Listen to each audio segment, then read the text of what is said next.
Mary কুরি মানে আমাদের মাথায় আসে দুটো নোবেল পুরস্কারের কথা, কিন্তু আমরা কতজন জানি যে তার সম্মান বাঁচানোর জন্য প্যারিসের রাস্তায় রীতিমতো তরোয়ালের যুদ্ধ পর্যন্ত হয়েছিল।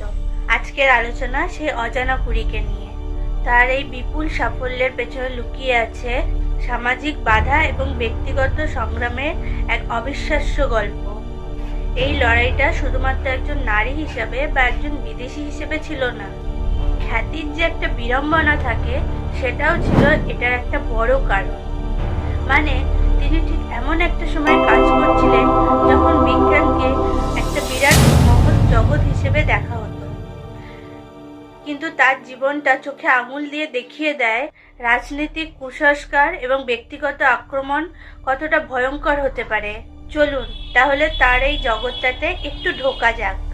ওর সব থেকে বড় বৈজ্ঞানিক আবিষ্কার তো ছিল পোলোনিয়াম এবং রোডিয়াম আবিষ্কার, কিন্তু তার থেকে যে বড় ধারণাটি তিনি দিয়েছিলেন, ধারণাটি হলো তেজস্ক্রিয়তা কোনো রাসায়নিক বিক্রিয়ার ফল নয়, এটা আসলে পরমাণুর ভেতরকারই একটি ধরন। এই একটা কথাই তো পদার্থবিজ্ঞানের মোড় ঘুরিয়ে দিয়েছিল, কারণ তখন তো সবাই ভাবতো পরমাণু অবিভাজ্য, সবাই ভাবতো এর ভেতরে আর কিছু থাকতেই পারে না। কিন্তু কুরি প্রমাণ করলেন যে না, পরমাণুর ভেতরেও শক্তি থাকতে পারে। দেখুন, মজার ব্যাপার হলো তিনি যখন এই যুগান্তকারী আবিষ্কারগুলো করছিলেন তখন ফ্রান্সের আইন অনুযায়ী একজন বিবাহিত নারী হিসেবে নিজের নামে কোনো সম্পত্তি বা পেটেন্ট রাখার অধিকারই তার ছিল না।